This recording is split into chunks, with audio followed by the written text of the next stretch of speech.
ଶୁଣ ଶୁଣ ଇଆଡ଼େ ଦେଖିବା ଆସ ବୋଉ କ'ଣ ଏଠି ଖାଇଲେଣି। କ'ଣ ଦେଖିବ ଆସିଗଲା କ'ଣ ଦେଖିବ କଣ ଖିଆ ହଉଛି? ତ ଡାକିଦେଲା ଆଉ ଇଏ କ'ଣ ଦେଖୁନୁ ମିଠା ଗୁଡ଼ା ଇଏ କୋଉଠୁ ଆସିଲା?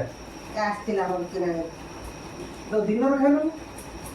ଆରେ ଦିନରେ ମୋର ଏଇଟା ମନେ ନଥିଲା ଖାଇବାକୁ ବୁଝିପାରୁଛୁ ଦିନରେ ମନେ ଥିଲେ ମୁଁ ଖାଇଥାନ୍ତି ଏବେ ମନେ ପଡ଼େ ମୁଁ ତାକୁ କହିଲି ଆଣେ ମିଠା ଦିଏ ମୁଁ ଖାଏ ଦୁଇଟା ଖାଏ ନା ଦିଟା କିଛି ଦରକାର ନାହିଁ।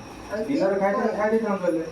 କାହିଁକି କ'ଣ ହେଇଛି ଏବେ ଖାଇଲେ କ'ଣ ଅସୁବିଧା ଅଛି ଅସୁବିଧା ଅଛି ନା ଆଉ। କ'ଣଟା ଅସୁବିଧା ଅଛି ମିଠାରେ କଣ ଅଛି? ମିଠାରେ ମିଠା ଅଛି ଶ୍ଵେତ ସାର ଶ୍ଵେତ ସାର ମାନେ ଏଟା ହବ କଣ ବଡି ଭିତରେ ଯାଇକି ସୁଗାର ମିଠା ବଢ଼େଇବ ସୁଗାର ବଢ଼ିବ ସୁଗାର ବଢେଇବ।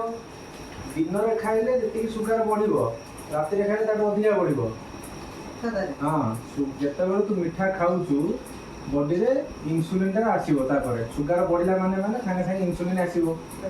ଇନସୁଲିନ ଆସିଲେ ସୁଗାରଟା କମିବା କଥା ସେଟା ହେଲା ଗ୍ଲୁକୋଜ ରେସ୍ପନ୍ସ। କିନ୍ତୁ ଯଦି ରାତିରେ ଖାଇବୁ ଗ୍ଲୁକୋଜ ରେସ୍ପନ୍ସ କମ ହବ ସୁଗାରଟା ଅଧିକା ବଢିକି ରହିବ ରାତି ସାରା। ତୁ କ'ଣ ଖାଇବୁ ନାହିଁ ତାକୁ ତ ଏବେ ଖାଇବା କଥା ନୁହଁ ଟୋଟାଲ। କାଲି ସକାଳେ ଖାଇଲେ ସକାଳେ ବି ଖାଇବା କଥା ନୁହଁ ଗାଧୁଆବେଳେ ଗାଧୁଆବେଳେ ବି ଖାଇବା କଥା ନୁହଁ କାଲି କେତେବେଳେ ଖାଇବି ଟୋଟାଲ ଖାଇବା କଥା ନୁହଁ।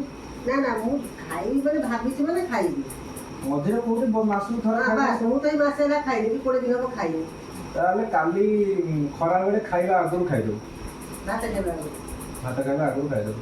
ତାହେଲେ ଏବେ କଣଟା ଖାଇବି ମୁଁ ଆଉ କିଛି ଖାଇବିନି ବୋଲି ଭାବିଥିଲି ମୋର ମିଠା ଗୋଟେ ଖାଇବି ଆଣୁଛି ମିଠା ଖାଇବାକୁ ବସିଗଲେ ଆଉ ଖାଉ ରଖି ଦଉଛି ଏଇ ଧର।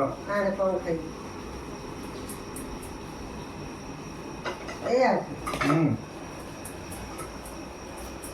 ଇଏ ଗୋଟା ନାସପାତି ଗୋଟା କାଶ୍ମୀରୀ ହଁ ୟା ଦେହରେ କ'ଣ ନାସପାତିର ଫଳଟା ଏଟା ଫଳ ଯେ ଏଥିରେ ବି ଇଏ ସୁଗାର ବି ଅଛି। ମିଠା ଅଛି ନା ଏ ତ ମିଠା ଲାଗିବ ଏଥିରେ ଯେତିକି ମିଠା ଅଛି ସେ ସୁଇଟ୍ ଯୋଉ ରସମଲାଇ ଠାରୁ କମ ମିଠା ଅଛି ଫାର୍ଷ୍ଟ କଥା। ସେକେଣ୍ଡ କଥା କ'ଣ ଏଥିରେ ଅଛି ଫାଇବର। ଫାଇବର ବା ତନ୍ତୁ ଏଟା ତୋର ସୁଗାର ଏମିତିରେ ବି କମେଇବ ଝାଡା ବି ପରିଷ୍କାର କରିବ।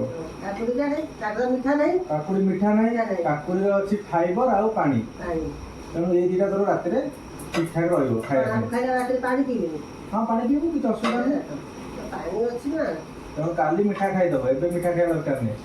ତାହେଲେ ଠିକ୍ ଅଛି ଆଣେ ଆମେ କାଟିକି ଖାଇବୁ ଆଉ